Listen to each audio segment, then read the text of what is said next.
Retro Rob's Gaming Videos. Hey, George McFly here. Yeah, I read the comments, you bastards. Anyway, no, really, Retro Rob here. And today I'm going to be talking about my Atari 2600 controller collection, which isn't huge, but it's got some interesting entries that I'd like to show you. Some of them I've reviewed before, and you can watch full reviews on them if you would like.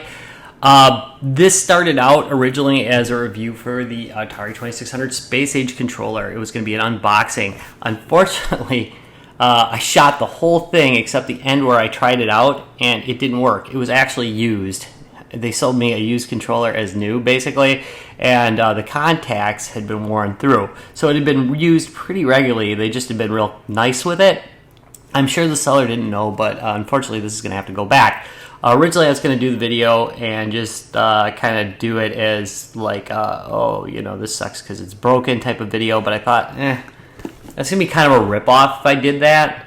So I'm going to just buy another ProLine controller and complete the review with that. I'll keep the first part of it and then actually do the full review after it. So anyway, instead, I want to do something retro every week. I've also got a couple other things I'm going to do retro. This is going to be kind of a busy week as far as it goes because I'm going to be off next week and I'm going to have not as many videos running. So it's like the most indirect or most vague statement ever. But anyway, I'm going to have less videos coming out next week, so I'm going to do a couple extras this week. So there will be a couple more retro videos coming up. But nonetheless, this is my Atari 2600 controller collection. It's not, like I said, it's not huge, but it is interesting in my opinion anyway. That's why I collect them.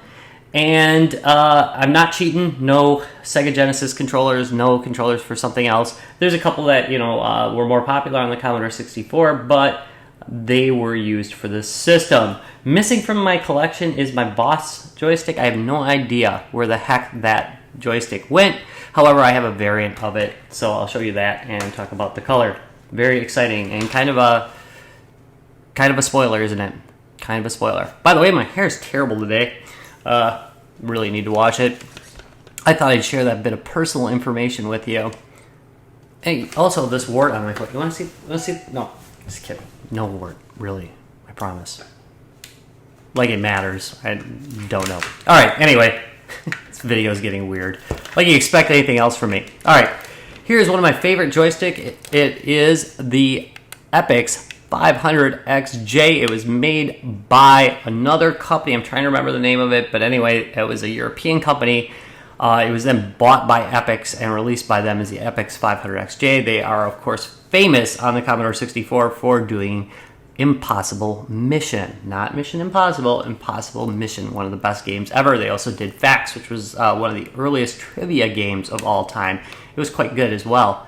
So, great controller. It's, you know, they had this thing for a while there where they were experimenting with the grip handle controller, and this is one of the few decent examples of it. I will say that it's a little creaky by modern standards, but back in the Atari 2600 day, this sucker was solid, the Epix 500XJ. Now, I should have started this entire collection with, of course, the Atari 2600 Classic Original Controller. This controller is possibly, it's not the worst design controller of all times. You gotta understand that it is an early joystick, an early home joystick, but it was very prone to breakage. It was also very stressful on the hands over prolonged use. There's really no good way to hold and play this. My uncle was left-handed, and what he would do is he would play it upside down, which drove me absolutely bat crap crazy. Largely because he could often beat me in games like that, and that just, really?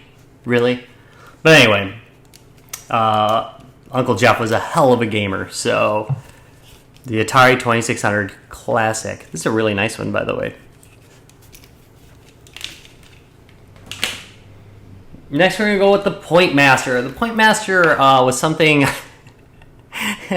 This is something that was very popular if you were near a Kmart. They sold a lot of these. They were very inexpensive. They were fairly interesting looking at the time. Flight sticks were just kind of coming into being, so you could be kind of fooled into thinking this was a a flight stick. As my son would say, this controller is AIDS. It's not a great controller. It doesn't control well. It's also prone to breakage. It feels cheap, and it is somewhat cheap. That said, for their price point, they weren't too bad. They also were fairly accurate. They actually did work fairly well, but really cheap controller still. But it was one I used in my youth, so I got another copy of it. I'm not even sure if that one works. I haven't tested that one yet. The Sears Video Arcade 2 controller. This came with the Video Arcade 2.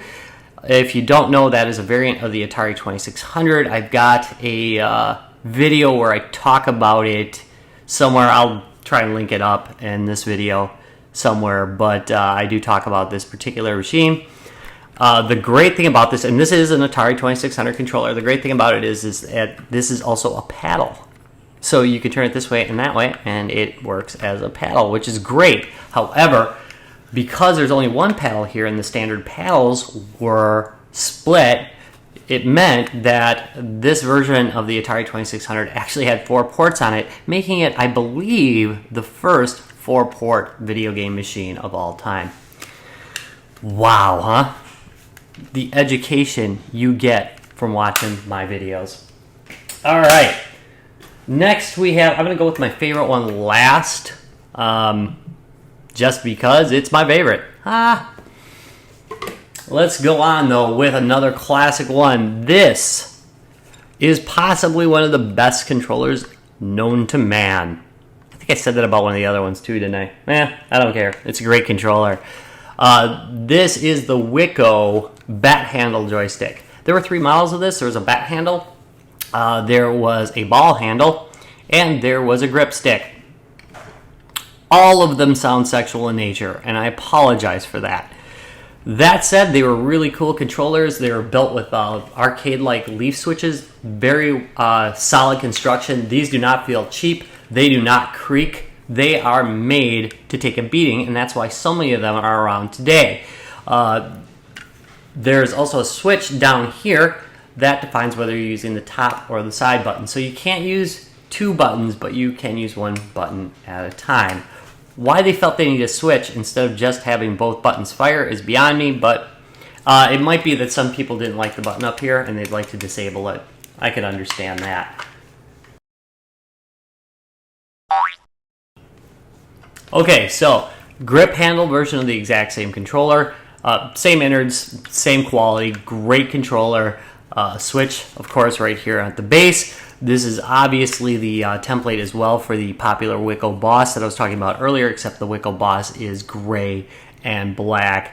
Also features great construction as well. Again, Wico joysticks are the best. If I didn't mention it before, sorry, I'm recording this one a little bit later than the rest. There was also a version of this where you could switch the tops, and I actually had that when I was a kid, and it pains me to say that it's yet another thing that I got rid of when I went to college, which is stupid because I didn't move for college. I still lived in my parents' house, except for a while where I lived above my friend Tom. Good times. Good times. But we're talking about this controller here. Beautiful. Wico makes great stuff. All right. Next, we have the Suncom Slick Stick. Suncom Slick Stick is another great controller. It's well built. It's been commented as having football helmet plastic. That was in their advertising, as I recall. It's the same plastic they use in football helmets. And indeed, these were also built to span the test of time. Now, there is a problem with them in that in many models, inside, basically what it has is it has some little switches. It's got a big metal ball in the center of it, and then they hit switches on the side. What would happen sometimes is under extreme play, the plastic that backed up the switches would break. I found a couple ways to fix it. Sometimes you can melt it back together again. I've used craft glue. I've used I thought I used a muffler clamp one time. Not a muffler clamp, but like a hose clamp. To clamp that center together, and that seemed to work. But as a general rule, they're very durable and don't break. Honestly, I think one of the problems was I was playing I was playing Decathlon with it, and Decathlon requires a lot of this, and this is a great freaking controller to play Decathlon with, by the way. It's almost a freaking cheat. Yeah, the Suncom Slick Stick. There's also a version of this called the Starfighter that has has no ball on top. It's just a big round butt plug, basically. Sorry. It's going to be one of those episodes. But it is also an excellent controller, has the same construction and design. Another great controller. I wish I had it here so I could show you it.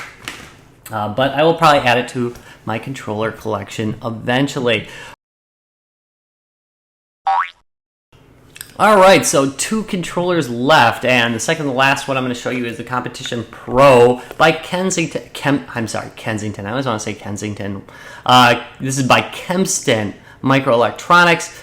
The Commodore community considers this to be one of the finest joysticks ever made. I cannot disagree with them. If you open this guy up, which by the way, in a very soon future video I'm going to be doing, because this one's got a bad cable, and I'm going to replace it.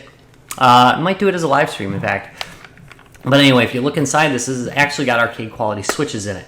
Great freaking controller. It feels wonderful. The Commodore 64 all-in-one little game system, plug-and-play system, was based after this. Unfortunately, the controller is not as good as this one is. So don't take that as a referendum on this particular controller. This is one of the best dang controllers ever made. And finally, it is the Sigma arcade joystick. This was marketed under several different names. It is a great controller, and I don't really know why it didn't do better in the US than it did. It did fairly well in Europe, I hear. You Europeans that are watching, let me know. Europeans, like you're like just one country. Anyway, those of you guys from countries in that region, please let me know.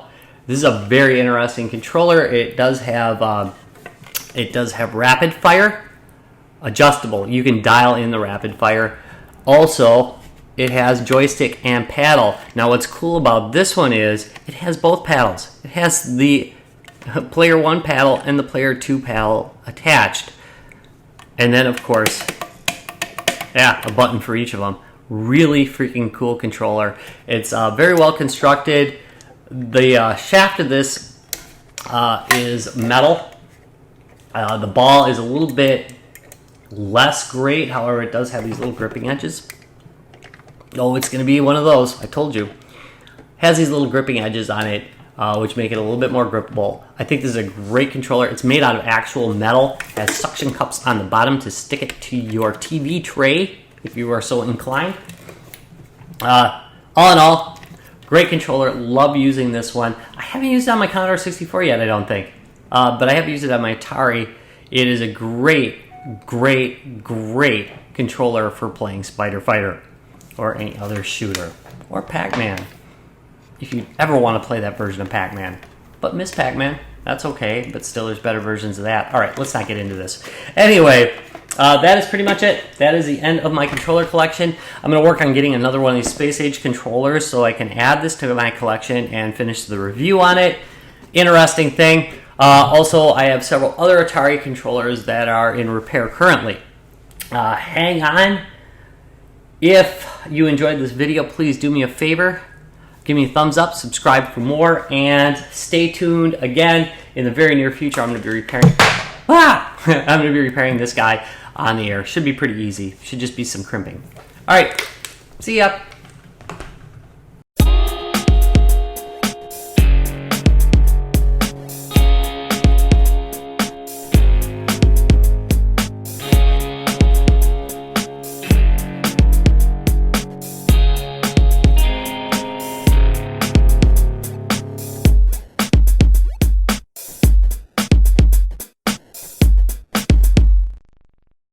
Retro Rock Scaling Videos.